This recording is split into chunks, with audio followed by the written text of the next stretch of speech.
Okay, Zev. So I hear you have some questions on uh, on Das Yeah, Hashem 2.0, on the new prophecy predicted in my recent lecture.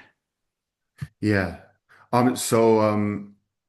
Just I would say that this can be a standalone. It doesn't have to be a part two, because I feel like maybe parts of these, maybe the part one was for some maybe hard to follow, and maybe this by breaking it down, it can be a commentary, but also be a restatement. I mean, it should all be it should be in the context anyways of Right. the first one. So, First one, you mean to like, say the shear about yeah, return, the sheer that we're reclaiming talking prophecy. about. Right. Exactly. Which, by the way, Which I didn't add to our series. I didn't like label it number 5 or 6, whatever, up to a Knowing Hashem. I realized I should have.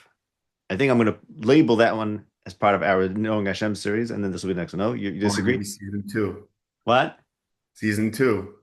Oh, okay. Maybe it's season 2, right? Okay, because it's the new Das Hashem, and I think a lot of what you want to think, well, a lot of your questions, and I think what you want to talk about is, and what I want to think about as well, how that relates to what we were talking about. How does the 2.0 relate to 1.0? Is that something that's on your mind?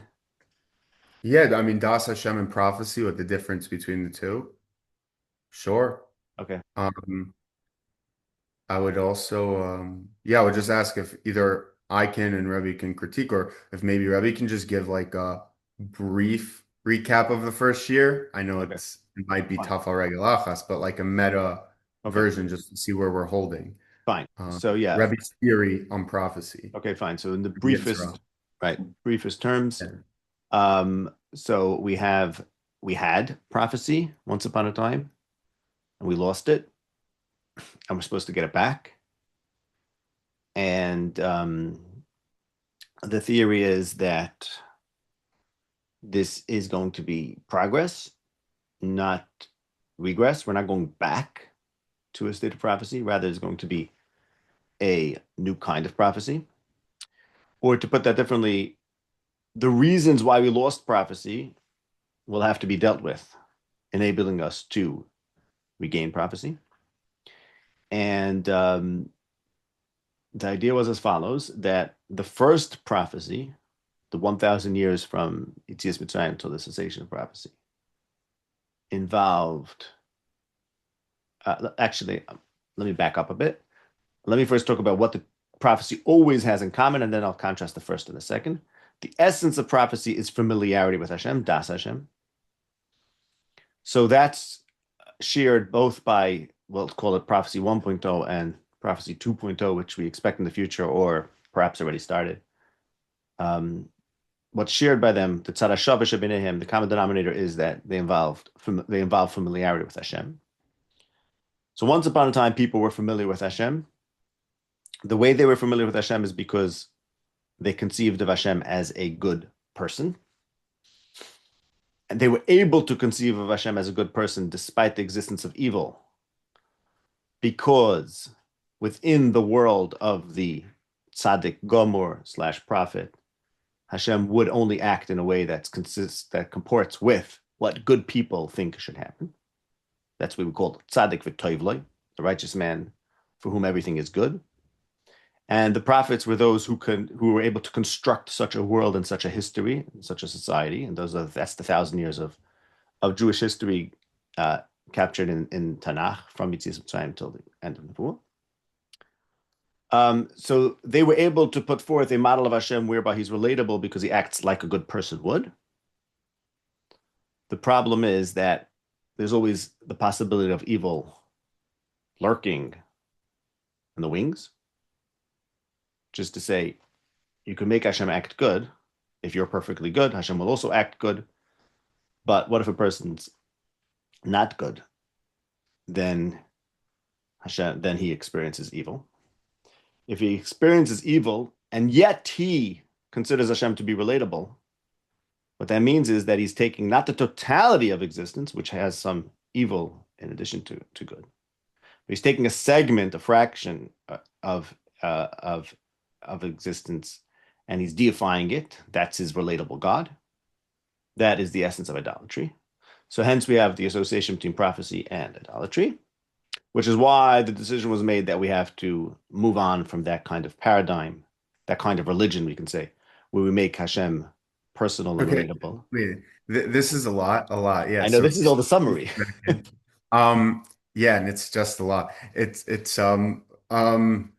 can we just go back and maybe this Yeah, year we'll focus, we won't necessarily get to Prophecy 2.0 fine. because there's enough on Prophecy 1.0, right? Yes, fair. Okay. So Prophecy 1.0 By the way, is I want to stop you for a second there. I think the reason why it was important for me to do that share, where I basically laid everything out, is because I wanted it all to be in one place.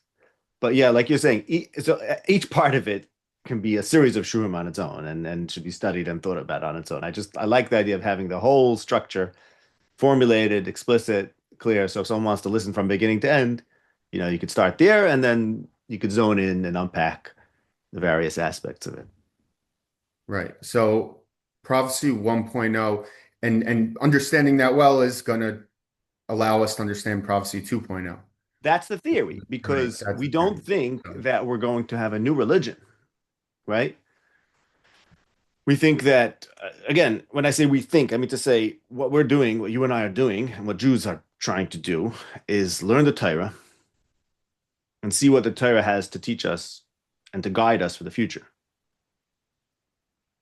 By making that decision that we're doing it within the Torah framework, what we're saying is we're not trying to reinvent religion. We think the best way to be religious, to serve Hashem, is by utilizing the Torah. Utilizing the Torah means part of that theory is, and I subscribe to this. I just want to articulate it. Part of that theory is whatever's going to be different in terms of in the redemption, in the era of redemption, or when the return of prophecy is going to be rooted and influenced and informed by what we're calling 1.0. How mhm. is an interesting question. I think in the previous year you may have asked something about like what's the relationship there, but that's an interesting question. But our assumption as people who are not starting new, but rather rooted in the old, is that there is a deep connection between the two. Is this fair to say that the Nevi'im, a lot of prophecy in the Sfarim of the Nevi'im um was about the future. They're prophesizing about the future. And so this sentence, like when we see in the Tanakh, when we see prophecy, that can be understood like as prophecy 1.0. It can also be read as prophecy 2.0. And Well, both it of can those be read. interpretations can be read into the prophecy. Well, let's think about what you're saying. I mean, are you saying that the prophets 1.0 predicted 2.0? That I would accept. But whatever they're doing from the first kind of prophecy. So the first kind of prophecy can give the prophets a sense, maybe, of something new to come. And maybe they Hmm. could have even articulated what's going to come. But that's not what they're doing. Hmm. They're not doing it because the world wasn't ready for that. Or they Hmm. weren't ready for that. Hmm. Okay. Um, sounds good. Sounds good. Okay, so then regarding Prophecy 1.0, so we have the 1,000 years from Yetzias Mitzrayim through the end of prophecy, where nothing bad, where there was nothing that didn't match up. Well, nothing So the wrong, you could bad say. were punished and the good were not punished. Right. I would say nothing wrong happened, maybe you could say, right? Right. Okay, yeah. And then but before that, we had 1.0 prophets, which were the Avos and the previous prophets. Hmm. So they how did so they were like one off. Right. They were just individuals. It wasn't. Right. Okay. Right. So are you asking why do I say there's this 1,000 year epoch if prophecy didn't commence with the Exodus from Egypt? So why do I say the prophecy was lasted for those Yeah. 1,000 years? Right. Okay. Right. So firstly, I say that based on some Sfarim that characterize it that way. Uh, Conceptually, what's the difference? yeah, we'll get to that. Right. But I'm saying first I want to say why I'm presenting that way. It's if I remember correctly, it's the Sefer HaKabbalah Rabbi Ibn Daud and or Ibn Nissim Gaon and Rabbi Sadi Gaon who say for 1,000 years we had prophecy. And the Midrash I mentioned in the previous year about Yaakov asking for Esav, this week's parsha, asking him for a day. Michrach hayom es bechoras chali, sell me one day in this world. So that one day is the day where good things happen, the right things happen. Now, but we have to. I'm conflating two different things there, and then we'll let's tease those two things apart, and then we'll get to your question. It's one thing to say that for 1,000 years nothing wrong happened. I think that's something that you didn't challenge that. What that means is that the essence of the Exodus, of the redemption from Egypt, is okay, from now on, the good guys are not going to suffer. The bad guys are going to suffer. Paro is going to suffer. The Jews will be free. And from now on, there's going to be a coherent story that makes sense about this particular nation. There are going to be people who can articulate the story. Those are called prophets. And they're going to make, and you're going to follow their lead. And there's going to be a coherent order where everyone gets it and everything is right. So that's okay, I think. In other words, I mean, you're not challenging that because there may have been certain individuals, righteous individuals, who may or may not have only experienced what's right and never experienced what's wrong. Perhaps Avraham, Yitzchak, Yaakov also never experienced what's wrong. We can even accept that, perhaps. But as a national movement or as a historical movement, that we can say it only began with the Exodus. Okay? Mm-hmm. So that's, I think we can isolate that issue. More important is the connection with prophecy. I'm associating this whole idea of having a world where tzaddik v'tov lo rasha v'ra, only the evildoers suffer and the righteous always prosper. I'm associating that with prophecy, and yet, again, because of my sources that say prophecy is 1,000 years, but weren't there prophets before, right? That's the question. Okay. Okay. So the answer to that, it relates to the first point I made, which is that you have to differentiate between individual prophets and prophecy as a national movement. And prophecy as a national movement, as in meaning to say, prophecy as something which is characterizes the nation of Israel. That's something that begins with the Mishkan, because when the pasuk says prophecy in like prophecy in a minyan, b'yechidus versus in a minyan. Exactly, mamash, exactly, and I'll show you why. That's actually a great analogy because prophecy as being something that's the tzibur, the minyan, as you say, it's the public vibe. Okay, that starts with the Mishkan, because when the pasuk says, Hashem says, "I'm going to take you out of Egypt, v'shachanti b'socham, lishachni b'socham," in order to dwell in their midst. Shechina, dwelling in their midst, means is synonymous with prophecy. In Chazal, Hashras Shechina means prophecy, and prophecy was associated with the Aron, which contained the Luchas, which was in the Mishkan. This is made clear in the Sefer HaIkrim, I think alluded to also in the Kuzri. The fact that the second temple, the Aron, didn't return, and prophecy didn't return, can be shown to be synonymous. Why am I bringing this up? Because my point is that, well, what does the prophecy have to do with the Aron? The Aron anchors the nation around the word of Hashem. And when we're talking about prophecy in Israel, we're not talking about individual prophets. We're talking about prophecy as being a school, a path, a public kind of activity, and something that guides the public. The word of Hashem is alive in their midst, and that's what guides them. And that is centered around a physical thing, the Aron, whether that's through a kind of quasi-magical property. I don't think so. HaLevi suggests that it may just be psychological. You need this physical thing in the center of the people, in the temple, which is the center of the nation. So that's something that begins with Yetzias Mitzrayim and ends with destruction of the first temple, essentially. HaLevi makes the point that even though there was prophecy 40 years into the second temple, it was still a holdover from the Hashras Shechina of the Bayis Rishon. Because essentially, the second temple does not allow for prophecy because there's no Aron. Now, HaLevi says that once prophecy ceased, only individuals who are themselves what he calls a matzah. Matzah is a translation. It's Schwartz's translation. The matzah, like a substrate for the Shekhinah, can be prophets. So while we originally had a physical matzah substrate that could hold the Shekhinah, which is the Mishkan, and then the Mikdash with the Aron, once that was lost, now we could have the only possibility for prophecy as individuals who themselves serve as this a place for the Shekhinah. And to translate that into simple terms, in order for Hashem to be accessible, relatable, he has to be in space. We have to have a place that's associated with him. That's, of course, what the function of the Beis HaMikdash, with the Aron in it.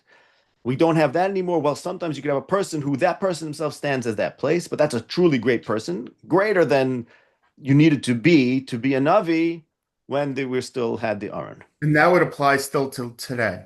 Correct. That would still apply today. Like many things that it says in the Sefer Kuzari, you can show how this is rooted in Chazal. It's a very beautiful thing about the Sefer Kuzari. He doesn't write his sources, but he really knew how to learn Agadata. I'm qualifying by saying Agadata because we don't know about halacha. We don't really know whether he was how much expert he was in halacha. But Agada, wow. He's not, he sometimes says things and you don't know where he's coming from, but then you realize it's a medrash, it's a Chazal. In this case, I think it's a diak. I'll tell you where he's coming from at this point. I think it's a diak, among other things. There are other sources for this, but one of them is because the Gemara says, Tan Rabbanim Mishem Mesu Nevi'im Achreinim Nistalka Ruach HaKodesh MiYisrael. Nevi'im Achreinim is Chag Chayim Malachi. You know what? Let's leave that aside because it's actually about a different point. Leave that. So then what he's telling us, he's essentially solving the same similar problem that you raised, which is that what do you mean prophecy ceased when the Aron left? Well, there was prophets before the Beis HaMikdash, Avram, Yitzchak, and Yaakov. The answer is, like Chazal say, they were the Merkava for the Shekhinah, right? That matches his idea that you have a person who's a matzah for the Shekhinah, so then you don't need the Beis HaMikdash. But for the Tzibor to be led through the Divine Hashem, we need a Beis HaMikdash, and that begins with Yitzias Mitzrayim, goes for 1,000 years. Okay, so to complete the answer, then I just wanted to finish because you made that analogy to Tefillah B'Tzibur. HaLevi says as well that today the only prayers that get answered are prayers that are done together with a tzibur or on behalf of the tzibur or an individual who's equal to a tzibur, and we don't have anyone like that anymore.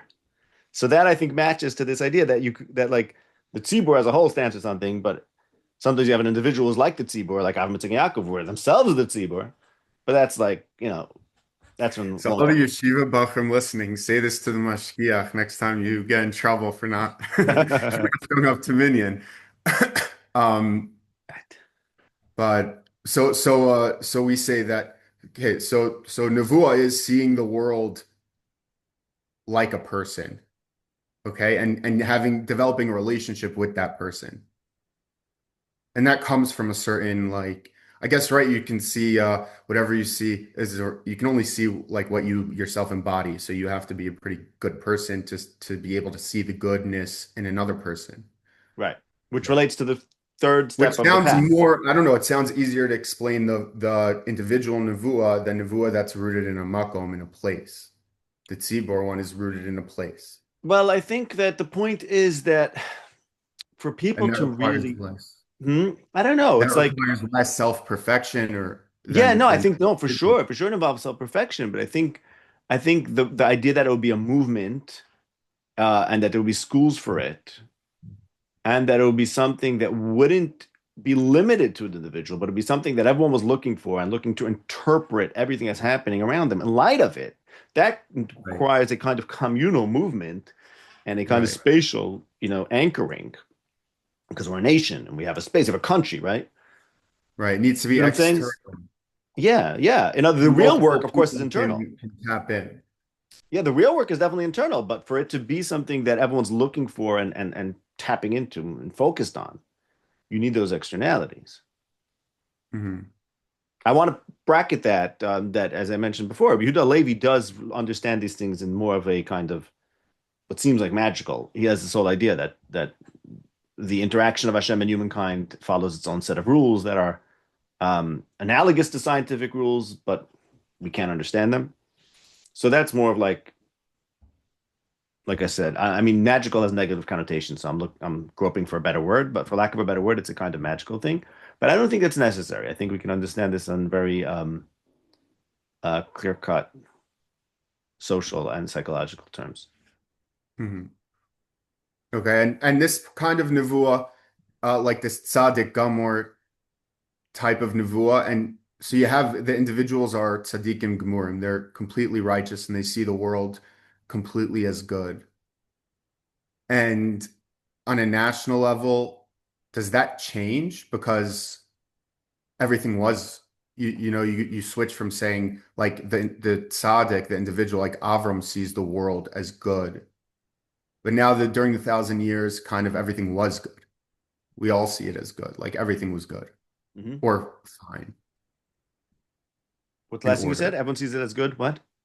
Like everyone sees everything as in order, like the right things happening. There's no Uh-huh. tzaddik, viralo, but Right.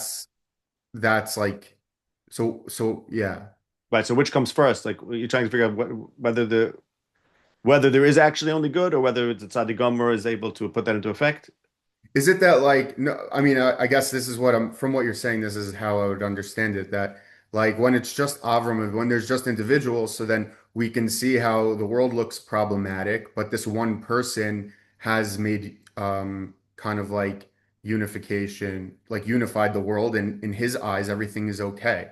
And then during the 1,000 years, since it's like a mass, it's a seaboardic of Nevuah. So then for everybody, it kind of like has such a powerful impact that everything just looks like it's in order anyways. Bad Right. things Right. happen to bad people, good things to good people. Right. Right. Is Right. So okay. okay. So what we have to really focus on there is I think the point that we have to get clear is what is the mechanism that whereby a tzaddik gomer all of a sudden makes everything good? How does that look like? See, I see you're I think focusing on how he views things, but I think Right. it's more than that. Right. Yeah. Okay. So I'll rephrase it, the question, how I wrote it down. But we say that right that God bends the world to the will of the tzaddik gamor. Hmm. And the famous example is Sodom, how God says to Avram, I agree with you, and you changed my mind. I would have destroyed the good people in Sodom, but because you argued with me and won, I'm going to change the world to fit your will, and Hmm. only the bad people will die, not the Right. good people. Right. Right. So, um, th that sounds. I have a problem, like not, I have a problem understanding what, when we defined before what the tzaddik gamor is somebody that sees the world as a person and sees everything as good, the totality of everything being good. Um, so I just, it sounds like that's kind of just like an alignment thing, like being in alignment, looking at the world as if everything is good. If something's bad, it must be for a greater purpose, or that's just and great. Okay, so you want to know So where's the actual changing it fit in? How does yeah, he actually where's the change it? changing it, and Right. where does the line get drawn? Like, I don't know, you can see something bad and say, I don't necessarily have every detail, but it's for the greater good, and as opposed to um right, no, this doesn't seem right. This seems problematic. God changed Right. the world to fit this. Right. Does that make sense? Yeah. Okay. So let me address that. Okay. So firstly, you are keep on saying that the essence of a tzaddik gomer is someone who sees the world as good. I don't think that. Hmm. That's not my opinion.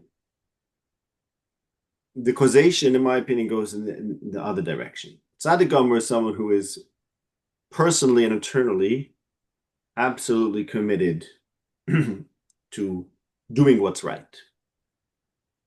He's so committed to doing what's right that he cannot accept that there's something in the world that's wrong. And for that kind of person, the world will change. And by the way, this is what we call tefillah. This is the I'm essence. so sorry, I don't understand. I'm so committed to doing what's right that I don't see anything wrong. No, I cannot accept that anything should be wrong. And therefore, I approach God like Avram did and say, sorry, this is not fair. Hmm. And yes, I know that you, God, know much more than I do, and operate on a different plane. So there's no But aspect, there's no goodness. There's nothing it doesn't about start goodness with good. for the Tzaddik Gamor. No, it doesn't. What do you mean there's no goodness? Goodness in the world. He just sees right. He wants it to be right. He wants everything to be right. No, and right means tzaddik v'tov lo rasha v'ralo, that the good guys should prosper, the bad guys should suffer. That's what right means. That's what good means. I mean, that's what right means. Hmm. Um, so it's that's what happens after the commitment to being right. Hmm. Tzaddik gomer is someone who's absolutely committed to doing the right thing. The right thing we can call chesed mishpat tzedakah, kindness, justice, and righteousness. He's absolutely committed to that.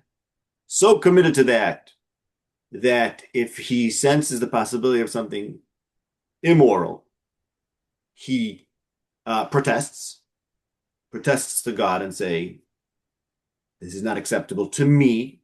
What does it mean? It's not acceptable to me. It means me, in order to function as myself, I need everything to be right. Hmm. And if someone actually is able to state that and be truly committed to that, that's tefillah. Tefillah is we tell Hashem, "Here's what you should do. Here's what I think. Here's what I think you must do and you should do." And that only comes from having a very strong commitment to uh, morality and to the notion of there are things that are right, there are things that are wrong, and I'm committed to the right things. And the notion of tefillah being answered is exactly what I was talking about, the world bending to the will of the tzaddik gomer. How is this different from a little, let's say a little baby that thinks it's right that he has his candy and he's crying and he thinks he has a strong conviction that things should be right, Mm-hmm. right? Because obviously, right, Avram's an individual and God's playing a bigger game Right, with a longer term picture. So, exactly. why does Avram get that power? Right. Because he wants right more. Very good. So why does Avram get the power is a question that a pasuk is coming to answer exactly that question. המכס אני מאברהם אשר אני עושה, ואברהם היה לגו גדול, כי ידעתי ולמען שיצא בנו וספייס ואחיו ושמרו דרך השם לעשות הכל משפט. So Hashem says, I have to consult with Avram. I can't Hmm. just operate in secrecy, which is to say, what would that mean for God to operate in secrecy? It means exactly what you said. God has his game. It's a different game than what we're doing. That's all very nice. The problem is, as the pasuk says, Hashem says, I chose Avram to have a relationship with him. Hmm. And that relationship is based on the fact that he is going to observe the way of Hashem and do tzedakah mishpat. So there's no possibility. This I assert. This is a hill I'm gonna die on. That if man would not be able to conceive of Hashem or the totality of the universe as being just and fair, he would not be able to be just and fair himself. Hmm. It is necessary that there be a bris, a contract, a covenant between God and human. Otherwise, no human would be immoral. Hmm. And I think I'm not saying there's no morality for atheist. If you're an atheist, there's no such thing as morality, right? I think I'm not What's saying an that. atheist? Yeah. What? Well, what's an atheist? Right. Right. Okay. For this purposes, right. Right. That's the right way to say it. For the purposes of the argument I'm making now, there is no such thing as truly an atheist. I must say, every time Rebbe speaks like this, I think of just like the ancient philosophers from them, like then the analogy between the soul and the state, right? Mm-hmm. And like I don't know, and also like the Rambam, this idea of like a microcosm and a macrocosm of, Can and you elaborate? Yeah. that, um, well, I guess like in the Republic, like Yeah. No, I know you meant the Republic, you but know, like, what's the analogy? How does that have to do with what I'm saying? in order for you to have, Rebbe just said before that in order for a person to be just and do what's right, Um, he has to see the universe as being just and right. I It kind see. of sounds like the same exact thing. I see. There's no Is that justice where in am I trying? what? No, I'm saying am I jumping? No, that's such a cool analogy. It's fascinating. Does it not sound like the same words? No, no, no, that's fascinating. Right. That Plato can't talk about the state without talking about the soul and vice versa. Right? That's your point again. Yeah. Justice in the state and justice. The world's just a big person, yeah, Right, exactly. and that's why you need to have righteousness and yeah. Exactly. You cannot have, right. If you would not have justice in the world, you wouldn't have justice in the person because we would just give up, basically. In other words, at a minimum, you have to believe that if people will be just, then the world will become just because we control the world. That's why I said Hmm. this has nothing to do with atheism. You could be an atheist and say there's no God or that we are the gods of the universe, and nonetheless say I believe in justice because I think we can create the rules of the universe and those rules are justice. I'm okay with that for my Hmm. purposes because that's also a bris in the language of the Torah, which I believe in. And I believe in the way the Torah presents it. That's what it means that there's a bris between Hashem and the human, that humans matter to Hashem. We are part of the cosmic scheme. You want to So be an atheist? Be an atheist. It's whatever. Again, just so to be clear, I'm not saying anyone should be an atheist. I hope I'm not being misunderstood. I I know you don't understand, don't misunderstand me. I'm pretty sure of that. I just want to make it clear. I believe in Hashem. off I on believe the in Hashem. record. I'm together. What? On the record, yeah. On the record Um, and off the record, I believe in the Hashem of Avram Yitzchak, who gave us the Torah and so on and so forth. What I'm saying is that my um, insistence that humans would not be just unless there was a bris between man and Hashem does not mean that you need the Hashem of Avram Yitzchak. so It means humans have to recognize that they have something to talk about the cosmos, or else they would just give up. um, back to my question about the baby. So what was special about Avram, why God had to bend it to Avram, was because he has not everybody has to see the righteousness in the world. He has to see it. It has to make sense to him Correct. because he's going to be starting this movement of people that see righteousness in the world. Correct. So for him, I have to make this exception Right. because he's going to represent it Right. in a special way. Right. And I'm saying that every tzaddik gomer is doing the same thing as Avram. That's not only about Avram. That's Avram because he's the one who's shomer derech Hashem. Shomer derech Hashem means, the way I'm translating it now, I never realized that when I talk about tzaddik gomer, I have to read it into this pasuk. So this is new to me. And obviously, if you think I'm wrong, you tell me. Shomer derech Hashem, those that preserve derech Hashem are those people who cannot abide, in the deepest sense of self, they cannot abide that something should be wrong. And that's what a tzaddik gomer is. Because you see, a tzaddik gomer is someone who never sinned. Someone who never sinned, that's the definition of a tzaddik gomer. Someone who never sinned is someone who cannot accept the notion of wrong. And by the way, tzaddik gomer also means, I talk about my sefer, if someone did sin, he rectifies his sin, he completely takes responsibility for it because he cannot abide that something should be wrong. As opposed to a Baal Tshuva, someone who says, yeah, you know what? Nobody's perfect and Hashem loves us anyways and things like that. And that's all very nice. But you're basically saying you could, when you're a typical Baal Tshuva, someone who says, we all have to learn to accept a little bit of evil. And once you say that, then you give up this claim of being the one who's the custodian of the Derech Hashem for the world. And the one by the buck stops here. Tzaddik Gomer is the one who's like, no. There is no possibility of evil in his way of thinking. Those are the people. Let's say I sinned for a reason. I sinned for So, a reason. I did that bad thing for a reason. Not for a reason, right? Because it was necessary for me to do in order for the world to be right.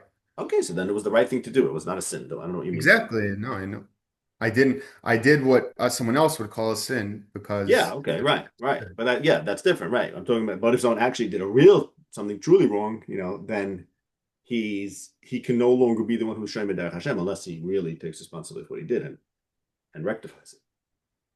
Okay, in your case that you're discussing, that's a person who could still is a tzaddik gomer. But I want to get back to your question. What? I feel like it's like the sin and the sinning and the tshuva is that a tangent you think or it's It is. connected? It is a tangent. I only mentioned it because I wanted to bring out this. We keep on throwing around the word tzaddik gomer, so I wanted to show why I think that tzaddik gomer is the one who preserves the derech Hashem. Because the only one, and when I say preserves derech Hashem, let me be very clear what I mean. I mean, in order for the universe to function, there has to be this contract between God and human. The contract is humans. The world will work out according to your concept of justice. In order for it to be this contract between God and humans, there have to be some people who are the arbiters, the spokespeople for humanity, and the ones who give expression to what is right and what is wrong, what is unacceptable, what's acceptable. And those people are But And those people are. Avram Avinu and all the tzaddikim gemurim, all the people who are the ones who guard against what's wrong So, within so themselves. after the cessation of prophecy, the only reason the universe exists is because there must be a couple of individuals that hold this principle. Well, that is actually reminds me of the Gemara that says there has to be at least 36 tzaddikim in every generation.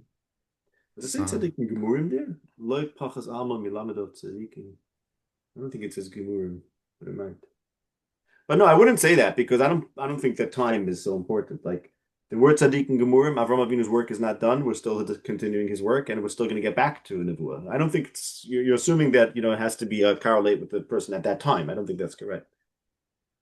Hmm. The Nevi'im spoke about the future already, right? The Nevi'im are looking thousands of years ahead, so we already have the tzaddik and gemurim and their opinions being articulated, not just about what should happen in their time, but what should happen in the future as well. So I just want to make sure I get back to your question about the baby. The answer is the baby, his self is not worked out. So therefore, there's no the fact that the universe and humanity have to be consistent with each other, and the fact that therefore there are going to be select perfect individuals who are the ones who determine the rules of that. That's not going to include the baby because the baby is not yet perfected. Avram Avinu is someone who's perfected. He's perfected his sense of right and wrong. And he's like, look, you want to have this contract? 50 tzaddikim, the city Rishon can't die. There's no way I can believe in justice the way I do now and still see that happen. Back to the basics and where does Avram get the sense of right and wrong? Where does he know that from? So I mean, in my theory of Das Hashem, he gets it through the going down that path of bearing his soul, etc. You don't like that answer. Press harder. No, no. I'm waiting for you to press there. There's some place to press, I think, no? Hmm.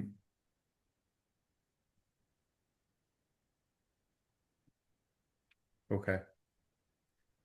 The place to press over there is what is going back to the whole theory and whether it works. But that's what the Yeah. theory is for.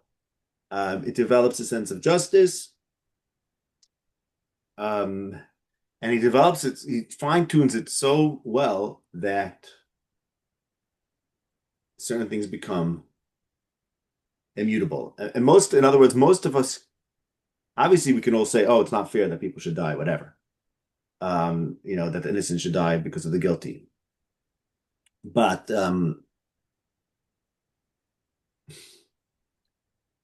what I'm talking about a much more advanced and fine-tuned sense of what's right and wrong. Hmm. Like we could say, if this happens, I won't be able to stand for justice in the world. And then I say, okay, 50 tzaddikim is too much, 10 tzaddikim is too much, anything less than that is okay. Like that's a very, very fine-tuned sense of self, like knowing where your moral stance is. And most of us sort of blow with the wind, right? Whatever, we basically believe in the good, but we also know that bad things happen, and we sort of say, like you said earlier, there's some reason for it, and God knows what He's doing, because we're not really committed to it within ourselves. And I maintain that's only because we're not Sadiq and Gemurim. Hmm. In other words, we forgive ourselves for a little bit of evil, and yeah, you say when we forgive ourselves, we forgive God. Like, okay, I'd rather not forgive myself for anything and not forgive God for anything, and then I'll be Avram Avinu. But you got to Hmm. start with not forgiving yourself for anything. That's not the stuff. Okay. And when you say that the world used to be an enchanted place, and so it's opening up your soul, bearing your soul allows you to see the world as a person, eventually see the world as a person, and develop an intimate relationship with it. It allows you to see the world as a good place and therefore see it as a person. Hmm. Okay, and so See it as, we could say, a unified person, right? You see it as one, right? It's easy to select one thing in the world. That's fine and say this is a person, but that's polytheism. That's Avodah. That's what we spoke uh-huh. about at length for the first year. That in order to see the world in total as a person, say Hashem Echad, you have to have a theory of everything. There can't be any evil. There can't be anything that contradicts the most basic fundamental value. Hmm. And so let's say because there are people that were neither prophets nor of the Avodah Zarah, and those people were people that didn't bare their soul at all. Mhm. And then you had people that bared their soul to some of the universe, Vodazara, and all of it were the Nevi'im. And what were the Nevi'im? Those that bared their soul in front Ah, of all of you. right. Right. So those who had a coherent theory of everything and were able to therefore communicated with it, those are Nevi'im. Those who said, Being Ovid Avodah you still have to communicate, otherwise you're yes, nothing. So you still have yes, to bare your soul and open up. And to be a Navi Avodah Zarah, to be a Navi Avodah Zarah. Again, just like there were people who were not Nevi'im but didn't do Avodah Zarah, so there were people who were not the Nevi'im of Avodah Zarah, but they just followed that practice. They were impressed by their Navi, by the Navi so Labah. a non-Navi Jew would have been just like we are today. Yeah. A good. Mhm. Yeah, exactly. Been like, okay, I'm very impressed with this Navi. A little more than us, because like being in the presence of a Navi is a big deal. By the way, I think it's interesting So when they the world was only enchanted to some. no. See, like when Yehudah HaLevi says, he says this, I can't remember exactly how he says it, but I'm almost positive he does. And the Gross famously said this kind of idea that someone is in the presence of a Navi, it changes you. You're a changed person forever. Hmm. They're trying to say is this idea that Nevuah is not just about certain individuals. Nevuah is something that defined the community. Hmm.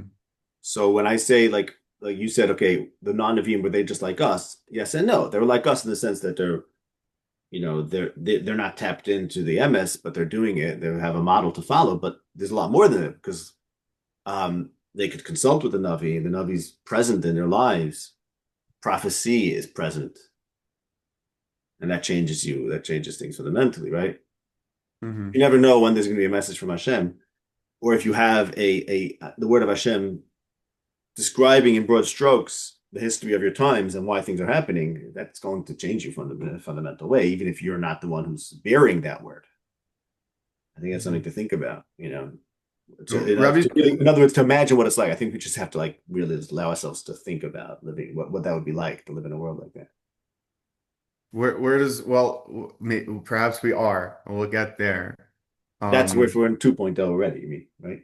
yeah. Okay. Yeah, just for the listeners, you'll want to stay till the end because spoiler alert, we're living in prophetic times and there are elements of prophecy actually existing now that that we will be pointing out. So stay tuned. Wait. That's what you say. I'm not sure if I agree with that.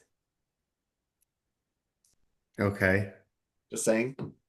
We have to Okay. forget it. Stay for the end for the fight. Your theory seems to say that because your theory seems to say that's the purpose of Oh, the return to Israel. that our cessation with prophecy is one and the same as our cessation with being in Eretz Yisrael. You're right, right. You mean so therefore now that we're back, so we're in the Yeah, truth. Yeah, the two go yeah. hand in hand. That's yeah. Okay, I So agree. Hmm. so Rabbi disagrees or no? Okay. Well, first of all, you just broke the rules because we were sticking to one particular aspect, and I know because I didn't when in my I was just giving a disclaimer. I was just telling people what's to come. so let's leave it at that. Let's leave it at that. If we get to this later, we'll get to it later. Because I think I like that we're focusing on this one aspect, and then we can move over to another one and make Okay. sure we have all the background necessary. That'd be like a jump. Okay, and so Rebbe's, I'm just curious for my own learning and for the people here. Rebbe's quoting Yehudah HaLevi a lot, but Rebbe also does love the Moreh Nevuchim. And so where is a better place to be? Where does Rebbe recommend one that is embarking on the sugya of Nevuah? Um, which should he start with, and how should he learn the two together? Ah, that's And no good what answer. else should he learn? Right. No, you should start with both, really. You have to do both. And as much as I love the Rambam, I see something in Yehudah HaLevi, something very special and unique. Um, what's beautiful about Yehudah HaLevi is that he makes less of a metaphysical claim on you. And in that sense, what he's doing integrates more with Tanach and Chazal. What do you And mean I a metaphysical seem claim? what What does that mean? He's making less of a metaphysical claim. um the barrier to entry into his way of thinking is lower. And the Rambam, in order to understand the Rambam, you have to at least understand many metaphysical claims, Mhm. aspects of Aristotelian philosophy, through Al-Farabi, but basically fundamentally Aristotelian notions. And you have to, like I said, at least understand them and perhaps even accept them in order to really get into his thinking. Yehudah HaLevi is famously hesitant, reticent about accepting philosophical assertions. In that sense, his system of thought is more open because he's not tying notions of the Torah down to a specific philosophical way of thinking. And when I said it's more integrated, that in that sense, it's more integrated with the Nevi'im and Chazal in the sense that he's continuing what they're doing, which is not articulating very specific philosophies and forcing you to forcing is too strong, but expecting you to accept them. So Mhm. it's an easier entry point.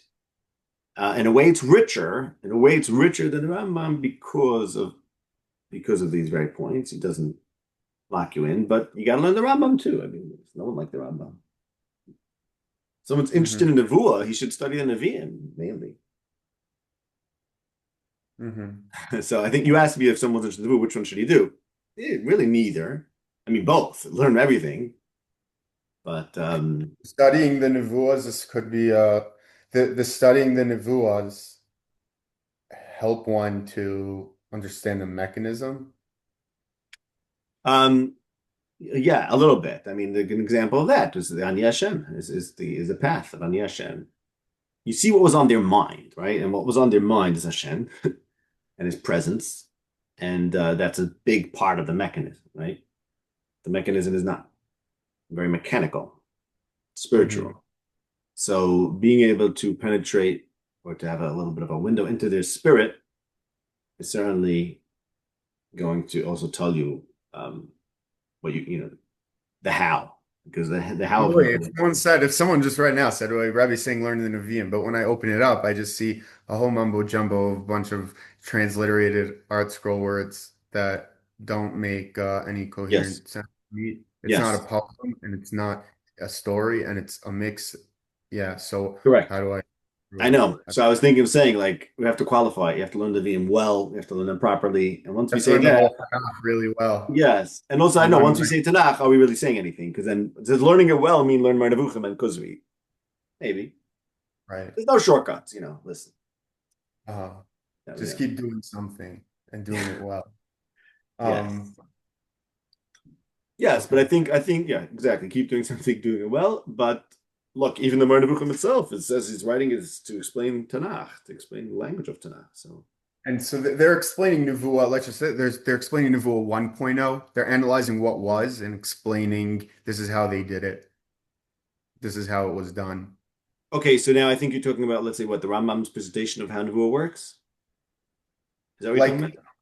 yeah, well, Rebbe has Nevuah 1.0, which stopped, and now we're soon to embark on Nevuah 2.0, which is a different Right.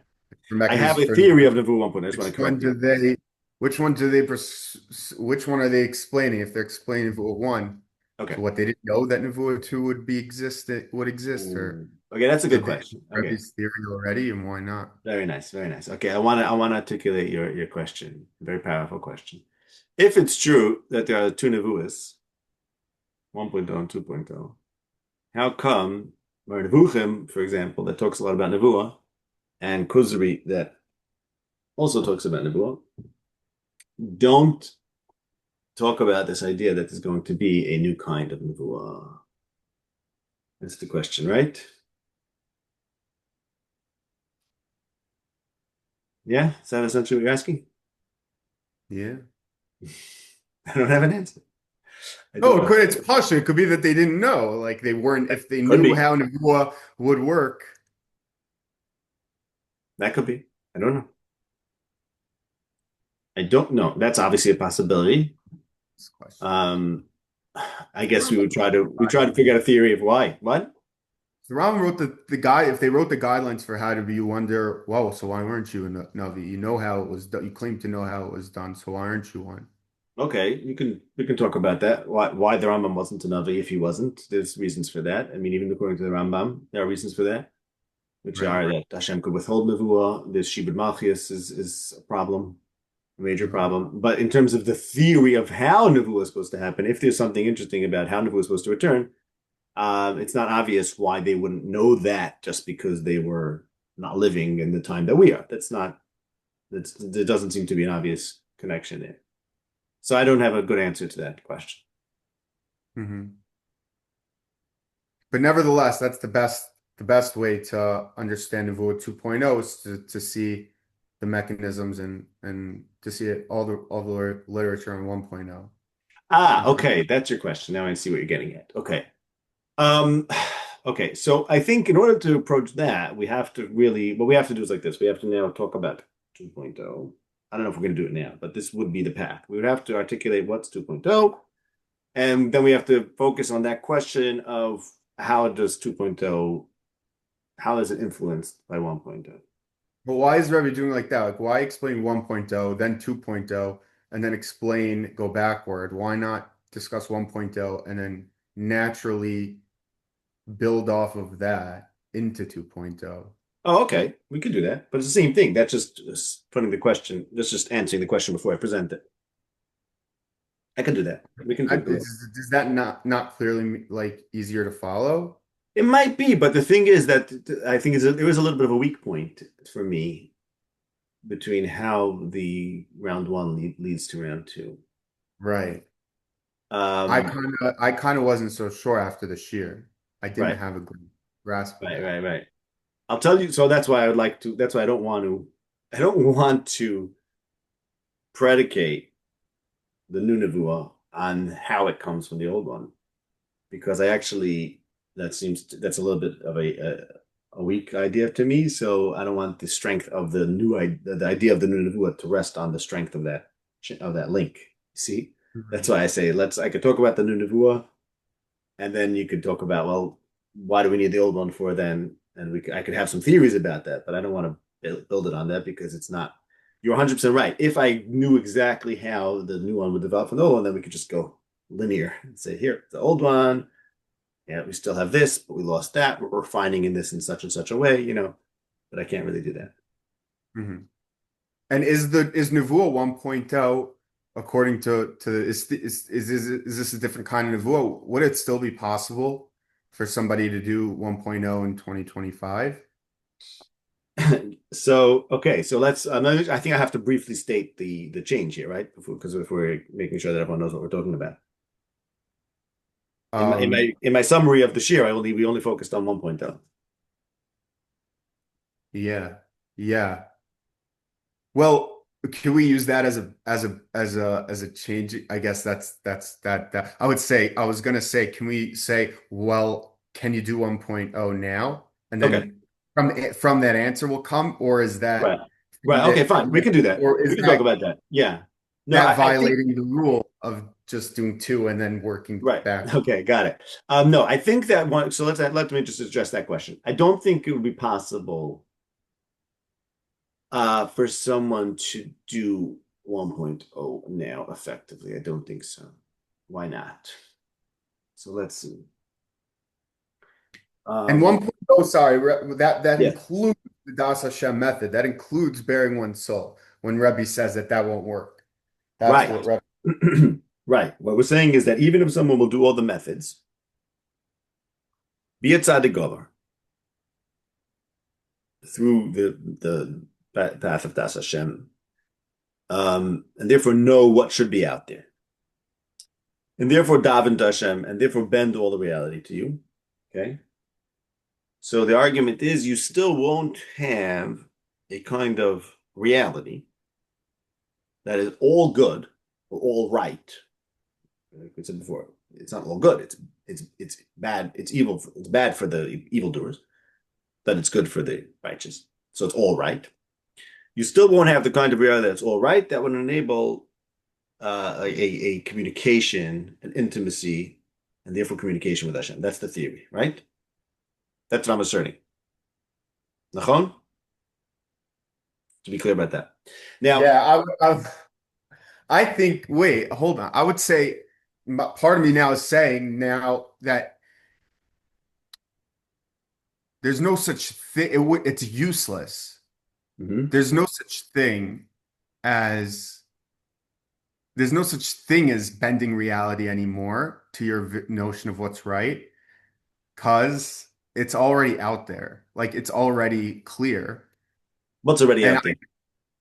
I think like this, like the Holocaust, if somebody wanted to rationalize how the Holocaust, which was the Hmm. one of the worst events that we can think of, it how someone could rationalize now that it's good, that it was ultimately good.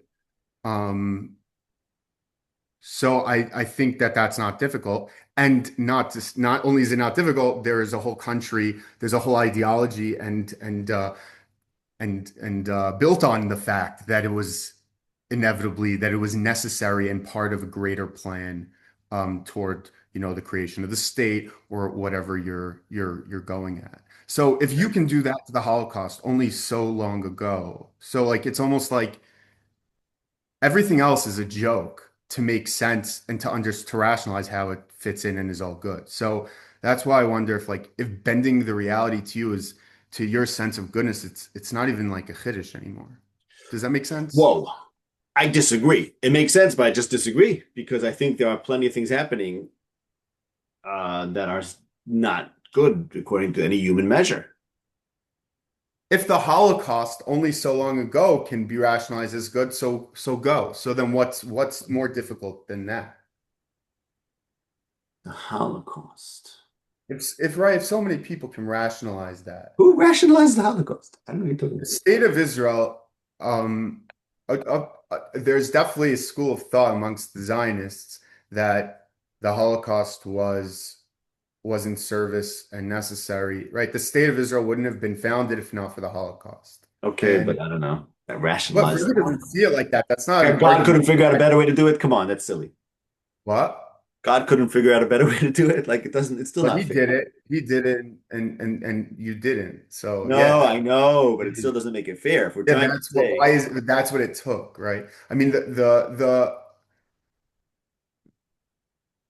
I but that itself, the fact that the system requires that itself is unfair from a human, from an individual perspective. why it's not a punish. It's not a punishment. It's a It's right. worse than a If punishment. Exactly. Machshava, Much worse than a punishment. It's each necessary, not thing, right? necessary, meaningless. Right. The post right the diaspora was necessary because each each group of Jews went out and kind of picked up different tendencies and different schools of thought and is able to relate to different part of the world. And then when they all so that was necessary so that when we all come together that we'd have this universal society. And the same thing is true of all the events that happened in the past, including the Holocaust. That's not like a rare, I don't think it's a rare way of thinking. Mhm. So I just want to explore what you're saying a little further. So you're saying that it's become easy to make everything in the world make sense, even according to our own personal sensibilities.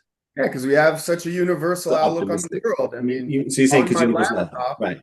Right. I Okay. could pull up everything and Right. see it and rationalize it all. I can make Right. up any story I want Okay. this way and that way, but it's all here in one big picture for me to Okay. play at. Right. And Right. Right. So okay. So I'll tell you what I was going to say, which is very much related to what you were saying, but in a little bit it goes the opposite direction. I think I was going to say that okay, what we lost Nevuah when the world became more scientific. In other words, when our thinking became more scientific and became aware of universals.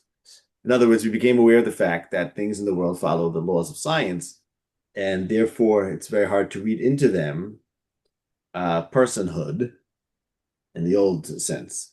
And that we cannot overcome. We have to change. We have fundamentally changed. We can no longer, no one can convincingly approach Hashem like Avram did, because to approach Hashem means Hashem approaches him, meets him halfway, so to speak, which is to say, Hashem is relatable as a person. And once we understand that the world follows impersonal rules, no one can really convincingly put forth that kind of morality that's predicated on understanding the world as a person. So it's a little bit you were using the fact that like we know so much, and you're saying therefore we can actually. I think that's where we part ways because you were saying therefore it's easier to reinterpret the world as a person. I'm saying it's impossible. But you see, but we're both going to converge on 2.0, and if you see where this is going. I Right. think we're going to converge on 2.0. In other words, the interpretation. I'm saying it's unnecessary, and you're saying it's impossible. Uh-huh. Yeah. No, but see, because you're saying it's going to be a person, but like a superhuman. Well, you're saying it's unnecessary, but you're saying it's impossible, but I'm saying it's unnecessary and kind of explained.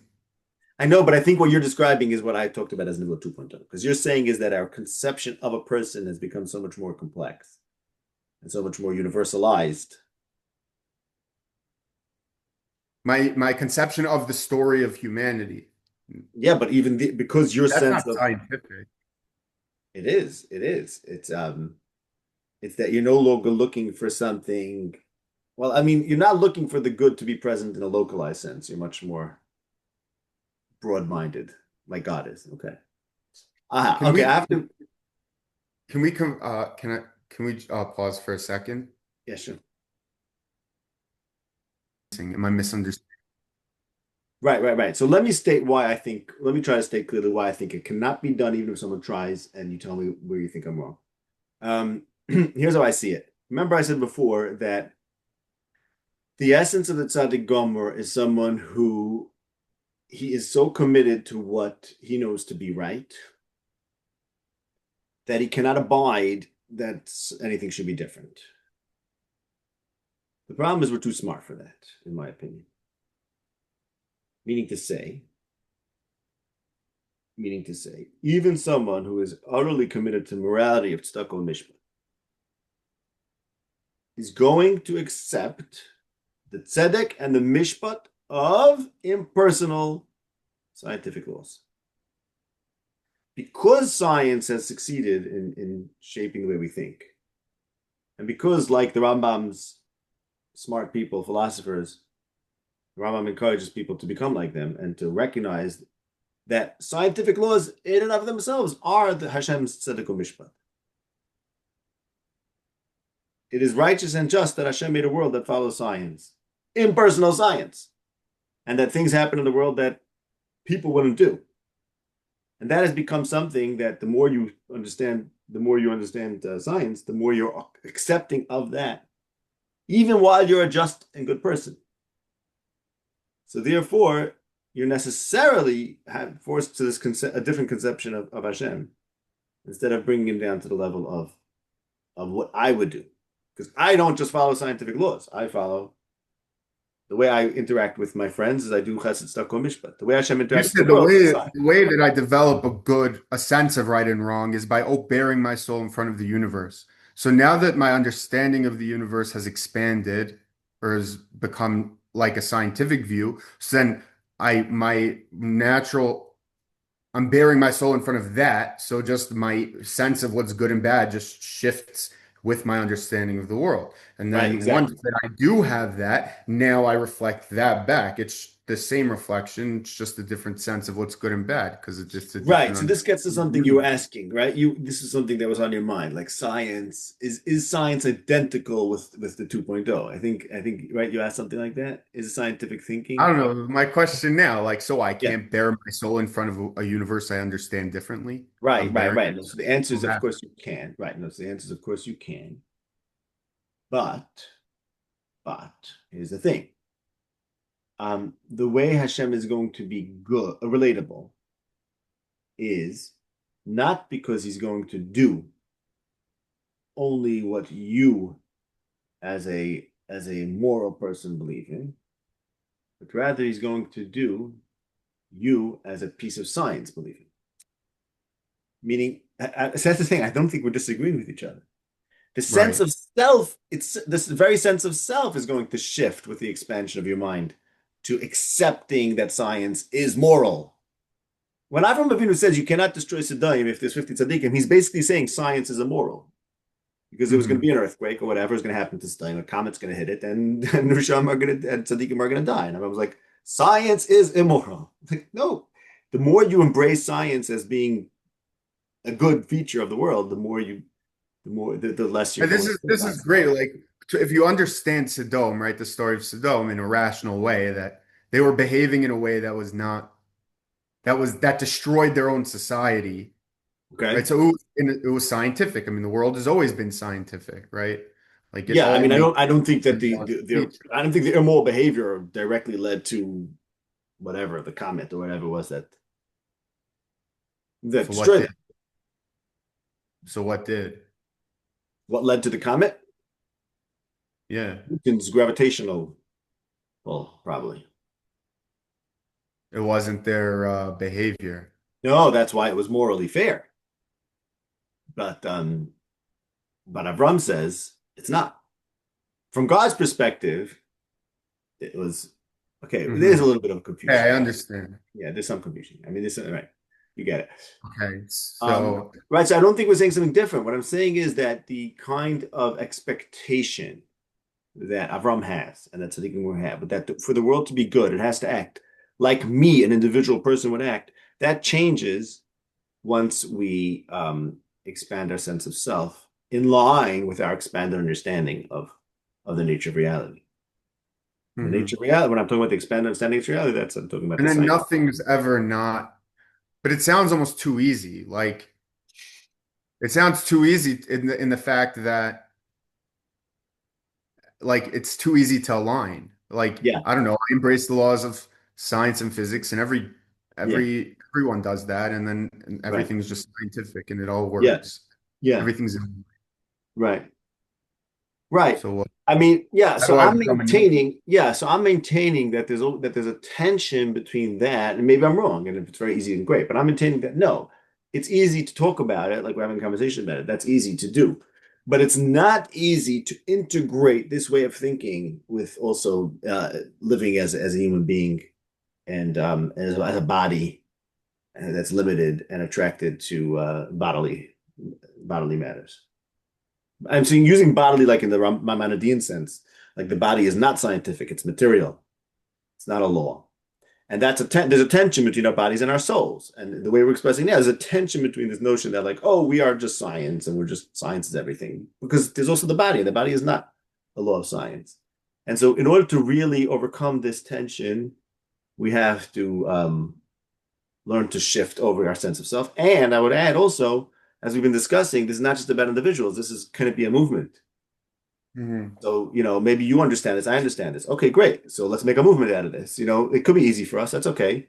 Maybe it's easy for Yeshaya to be a Navi, and maybe it's easy for me and you to be a Navi, provided that we get the movement going, because we're not on that level like HaLevi talks about an individual who could do it by himself. You need to be part of a society.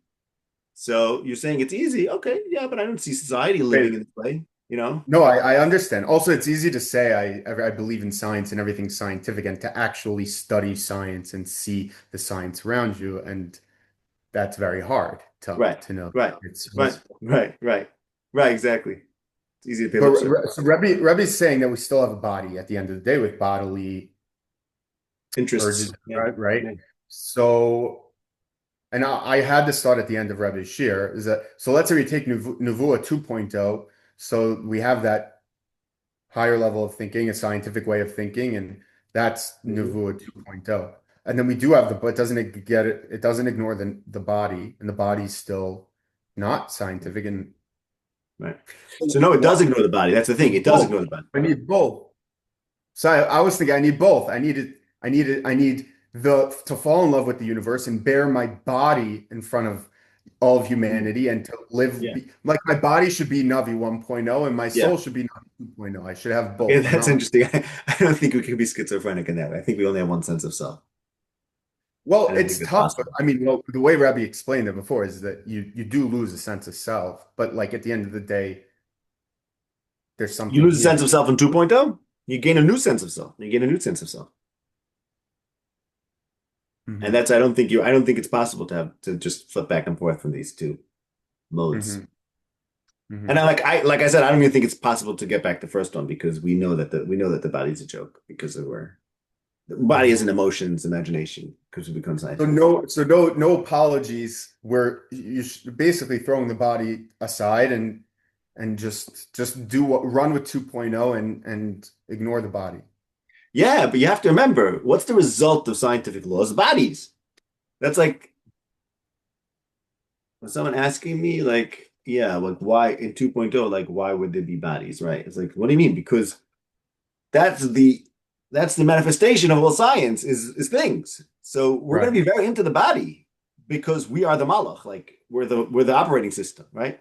The operating system of the body. And so Yeah, is eating and drinking and yeah, procreation. exactly. But we're going to be into it These- because we are the operating system, because we're the idea of it, we're the rule of it. So we're going to do it because like we have to actualize ourselves. And like we'll inhabit a body for like 120 years and then like cast it away and go inhabit another body. That's I like the idea of Gilgal. I think is very interesting in the way I think about this. It's like if you are a rule or a scientific law, then of course you must galgal into all you find all the bodies that allow you to inhabit it. Take one, Okay. use it up, move on to the next one. Okay. I think Rebbe wanted to wrap it up Yeah, right now. let's leave it at that. Yeah. But can we leave with a practical tip Ah, um, on so just in the meantime before our next episode, what are thoughts or practices, even small ones, that yeah, what one can do to yeah. uh, to Well, I think become you the mentioned studying science. I think that's something I don't think about, but that's for sure an interesting one, right? Just really like shifting your mindset to a scientific mindset is very interesting to think about that. so let's say somebody that studies science anyway. So I'm studying science tomorrow. I've been studying science since I'm two. What little like shift in my attitude or whatever Yeah. can I make it more I don't know. See, impactful? I think about, yeah, I don't know. I think about like what's real. That's a very vague thing. Like trying to focus on what's real and trying to focus on the laws being the law, the scientific laws as being the most real things. But I don't know. I don't know if that's just like a mindset that you can just tell yourself. I don't know if I have any specific advice. What do you say? You have any thoughts about anything specific? Um, I try all kinds of things, but it's usually, I don't know. I haven't found like success with any one thing. right. I don't. Yeah, it's like his blindness, you know? For me, it's just like it's a way of thinking and like try to think about it, let it come to me. I don't have any specific like actions or specific ways of thinking. Sorry, nothing comes to mind. Uh-huh. Okay, let's leave it at that. Yeah.